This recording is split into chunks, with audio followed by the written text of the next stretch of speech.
Welcome to Learning English, a daily 30-minute program from the Voice of America. I'm Katie Weaver. And I'm Mario Ritter Jr. This program is designed for English learners, so we speak a little slower and we use words and phrases especially written for people learning English. Coming up on the show, John Russell tells us about pistachio farming in California. The U.S. leads the world in production of the popular nuts. Later, Jill Robbins and Andrew Smith present the technology report. They follow that up with the Learning English lesson of the day. But first, I have a story about African elephants. African elephants are Earth's largest land animals. They are very intelligent and highly social. A recent study also says that numbers of African elephants sharply decreased over about 50 years. The researchers described their work as the most comprehensive study of the two African elephant species, the savanna elephant and forest elephant. The study used data gathered at 475 areas in 37 countries from 1964 through 2016. It found that savanna elephant populations fell by about 70% on average, and forest elephant populations dropped by about 90% on average. The researchers mainly blamed the decline on illegal hunting and the loss of the animal's natural environment. However, the report also says populations of each species increased in other places because of wildlife protection programs. A lot of the lost populations won't come back, and many low-density populations face continued pressures. We likely will lose more populations going forward, said George Whitmire. He is a Colorado State University professor who works with the conservation group Save the Elephants. Whitmire helped lead the study, published in the Proceedings of the National Academy of Sciences. Illegal hunting of animals is also called poaching. Elephant poachers usually kill the animals in order to remove their tusks. These prized objects are then sold on illegal markets, driven mostly by demand in China and other parts of Asia. The research says agricultural expansion is mainly responsible for the loss of elephant habitat, meaning the natural areas where the animal lives. Poaching has mostly affected forest elephants. Its population is estimated to be about 1/3 that of savanna elephants. Poaching has especially damaged populations in northern and eastern Africa, such as Mali, Chad, and Nigeria. But in southern Africa, elephant populations rose at 42% of the studied areas. We have seen real success in a number of places across Africa, but particularly in southern Africa, with strong growth in populations in Botswana, Zimbabwe, and Namibia, Whitmire said. He credited conservation efforts by governments and independent organizations for the growth. The study did not provide a continent-wide population count. It says the different methods used for counting over different periods made it impossible to keep a unified count of the African elephants. Instead, it estimates population trends in each of the studied areas.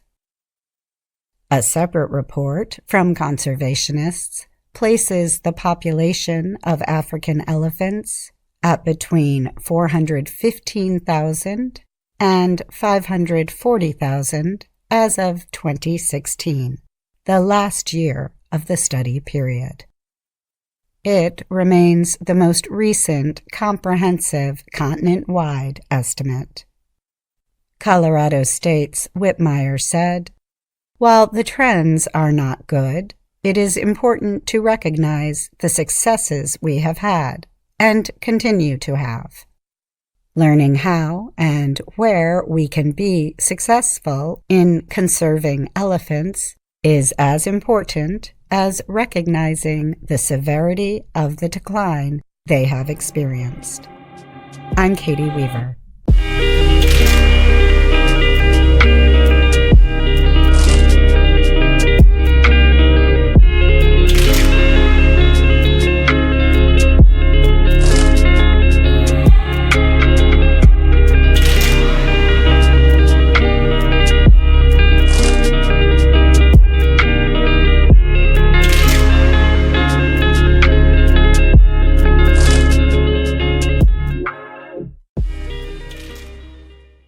In a large plant in the heart of California's farmland, millions of pistachios are inspected, prepared, and shipped off around the world. Pistachios, a kind of nut, have been around for over 3,000 years. First planted in Central Asia, pistachios arrived in California in the 1850s, along with thousands of people during the gold rush. Since pistachios require little water, farmers have been using more land for the crops in California. Pistachios brought in nearly $3 billion last year in the state, and in the past 10 years, the United States has gone beyond Iran to become the world's top exporter of the nut. There has been an explosion over the last 10 or 15 years of plantings, and those trees are coming online, said Zachary Frazier. He is president and chief executive of American Pistachio Growers, an organization that represents more than 800 farmers in the southwestern U.S. You are starting to see the fruit of people's vision from 40 years ago. California agricultural data shows that the state grows more than a third of vegetables and 3/4 of fruits and nuts in the U.S. Pistachios have increased over the past 10 years to become California's 6th biggest agricultural product.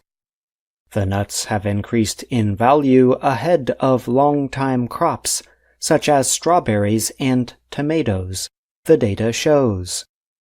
Much of the pistachio crop is headed to China, where it is a popular treat during Lunar New Year. But industry experts said Americans are also eating more pistachios. The nuts were rarely seen in food stores a generation ago, and today are found almost everywhere. Pistachios are sold with or without shells. Their flavors range from salt and pepper to honey roasted. The Wonderful Company, a $6 billion agricultural company, is the biggest name in pistachios. The company has grown pistachios since the 1980s, but it increased production in 2015 after developing a rootstock that produces as much as 40% more nuts with the same soil and water, said Rob Raceborough, president of Wonderful Orchards. Now, Wonderful grows between 15% and 20% of the U.S. pistachio crop, he said. There is an increasingly growing demand in pistachios, Raceborough said. The world wants more. Pistachios are set to weather California's dry times better than the state's even bigger nut crop, almonds. Almonds produced nearly $4 billion in the state last year, industry experts said. Pistachio orchards can survive with minimal water during drought, unlike almonds and other more sensitive crops. The trees also use wind instead of bees for pollination and can produce nuts for many years longer, Raceborough said. Many California farmers who grow pistachios and almonds are using lessons learned from almond farming. Almond production, which is much bigger than pistachio, also increased quickly in California. But prices fell amid a large amount of post-pandemic supply. At the same time, farmers faced a time of too little water and rising input costs. As a result, some farmers did not replant aging orchards when it came time to take them out. Pistachio growers say they hope to avoid a similar outcome and are working to keep demand for the nut ahead of supply. For example, American pistachio growers recently signed a deal with a top cricket player in India, hoping to help promote pistachios there, Fraser said.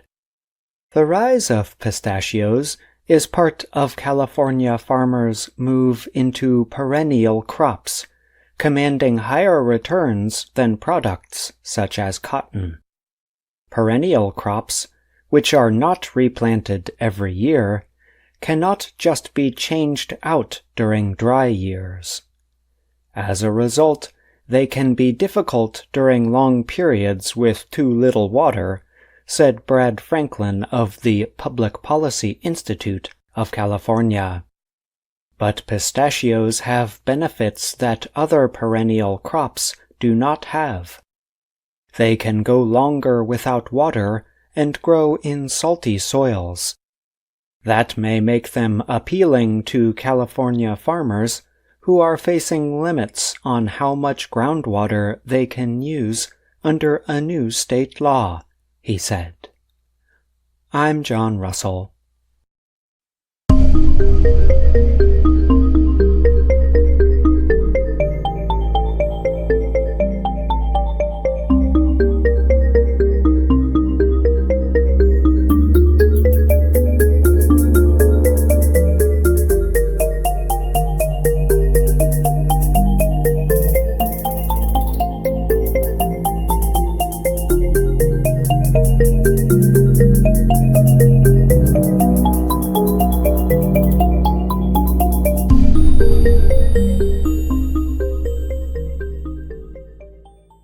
The Australian government recently announced plans to ban the use of social media by children under the age of 16. Prime Minister Anthony Albanese said, "Social media is doing harm to our kids." He added that now is the time for the government to intervene. The country's parliament will introduce a new bill during the final 2 weeks of its meeting starting on November 18th. The bill will set an age limit of 16 for children to use social media and make the services responsible for enforcement. Albanese told reporters that the age limit would take effect 12 months after the bill is passed. And social media services, including X, TikTok, Instagram, and Facebook, would need to use the year to work out how to put age controls in place. I've spoken to thousands of parents, grandparents, aunties, and uncles. They, like me, are worried sick about the safety of our kids online, Albanese said. The proposal comes at a time when governments around the world are considering ways to control how young people use smartphones and social media. Under the Australian proposal, social media companies would face penalties for violating the age limit. However, underage children and their parents would not face penalties. Antigone Davis is the head of safety at Meta, which owns Facebook and Instagram. Davis said the company would respect any age limits the government wants to put in place. She added that officials need to discuss the ways social media can make the age limit happen. She suggested that stronger tools in app stores and computer systems for parents could be a simple and effective solution. X did not immediately answer a request from the Associated Press, or AP, for comment. TikTok said it would not offer a comment to the AP. More than 140 experts in fields related to technology and children signed an open letter to Albanese last month, opposing a social media age limit. The letter said a ban would not be an effective way to deal with the risks of social media use. Sunita Bose is a director at the Digital Industry Group in Australia. Bose said in a statement, "Rather than blocking access through bans, we need to take a balanced approach to create age-appropriate spaces, build digital literacy, and protect young people from online harm." Jackie Hallen is a director at the Youth Mental Health Service Reach Out. She also opposed the ban. She noted that 73% of young people across Australia seeking mental health support get it through social media. She added that young people are likely to find ways to use social media even with a ban in place. Child psychologist Philip Tam said it would have been easier to enforce the ban for children under the age of 12 or 13. Tam said, "My real fear, honestly, is that the problem of social media will simply be driven underground." Prime Minister Albanese said there would be rules to permit social media use in some situations, such as a need to connect with educational services. Earlier this year, the government began testing age restriction technologies among a group of users. Officials will use the test results to guide what reasonable steps social media services can take. Lawmaker Paul Fletcher said, "The services already have the technology to enforce such an age ban."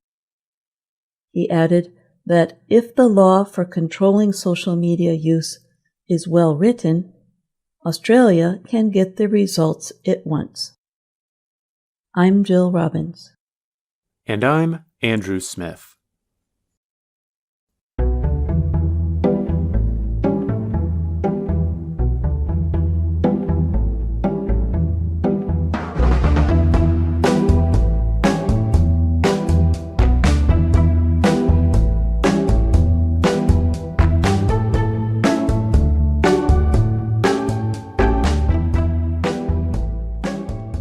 Hello, my name is Anna Mateo.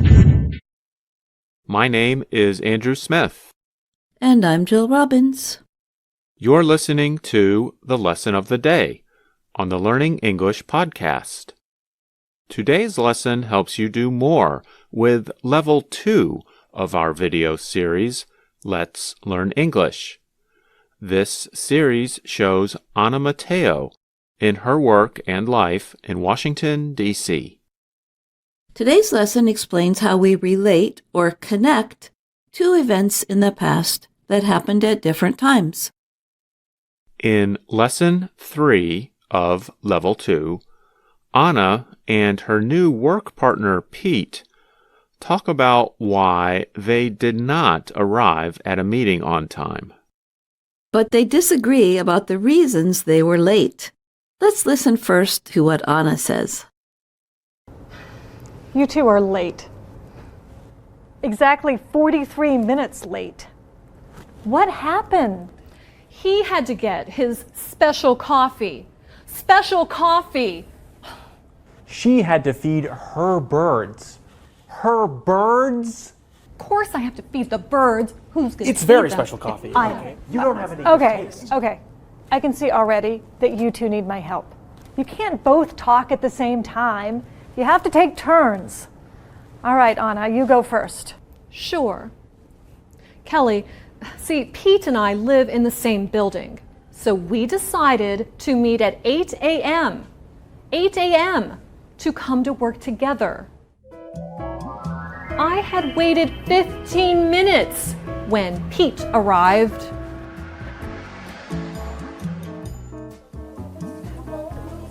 After Pete had wasted time waiting for coffee, we were late. I left you a message. Anna explains that they were late after Pete had wasted, or spent too much time, getting his special coffee. Notice that there are two events in the past here. They were late, but before they were late, Pete had gotten some coffee. When one event in the past happens before another event, we can use the past perfect tense to make this clear. We use the auxiliary verb had plus the past participle to show what happened first. That's why Anna said Pete had wasted time. The auxiliary had tells us that Pete wasted time before they were late. Now let's listen to Pete's explanation of why they were late. And listen for when he uses the past perfect tense. Yeah, that's not why we're late. This is why we're late. I had arrived on time at 8 a.m., but didn't see Anna. She was standing behind a tree. I think she was hugging it. I always walk to work, but she said that would take too long and that a scooter would be faster. It was awful. I hated it, and it added too much time to our commute. Then Anna stopped by a pond to feed the birds. She had named them after characters from books and yelled the names out loud.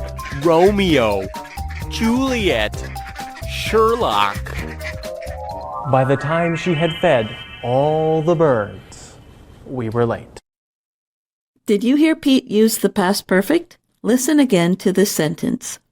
I had arrived on time at 8 a.m., but didn't see Anna. Now think, what happened first? Pete's arrival or Pete's not seeing Anna? That's right. First, he arrived at 8 a.m., and then he didn't see Anna. Here's one more example from Pete. By the time she had fed all the birds, we were late. We often use adverbs with the past perfect to help show how the two events relate to each other in the past. In this example, Pete uses the adverb phrase by the time, which means when an action has been completed or finished. Other adverbs commonly used with the past perfect are the adverbs already and never.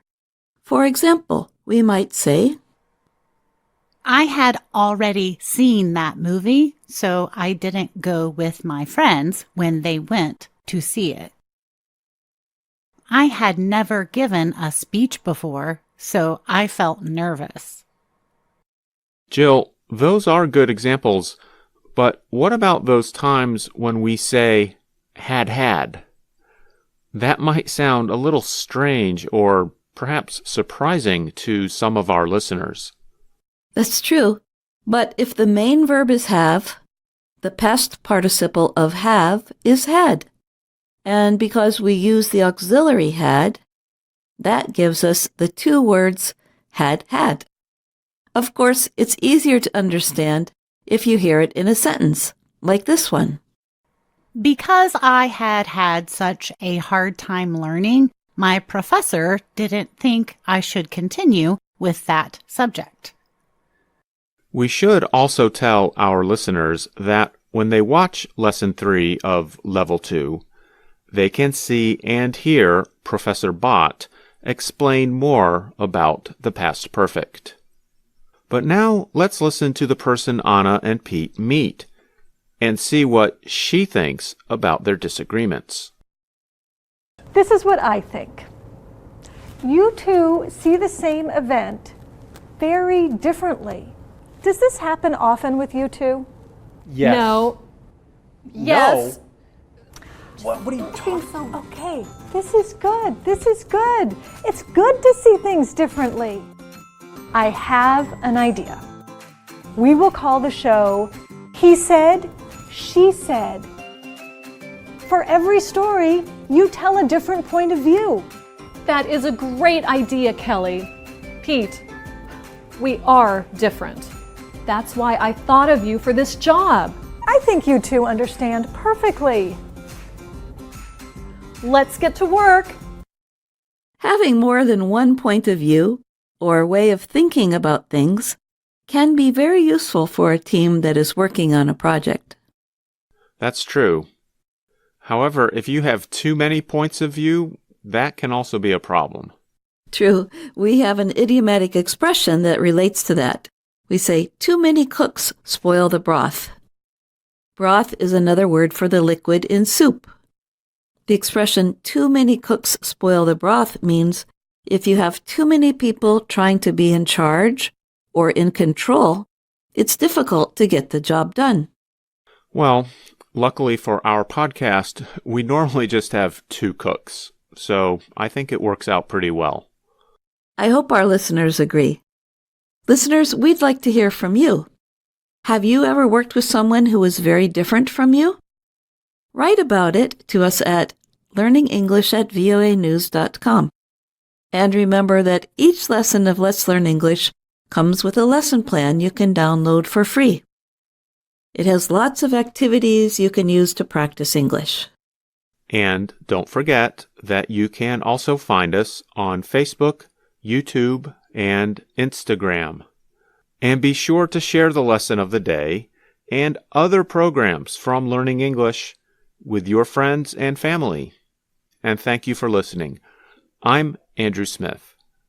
And I'm Jill Robbins.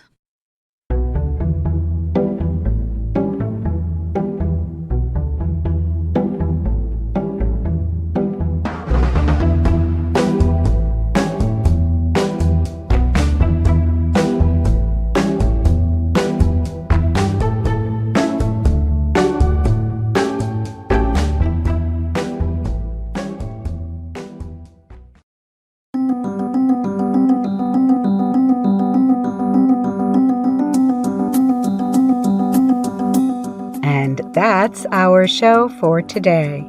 But join us again tomorrow to keep learning English on the Voice of America. I'm Katie Weaver. And I'm Mario Ritter Jr.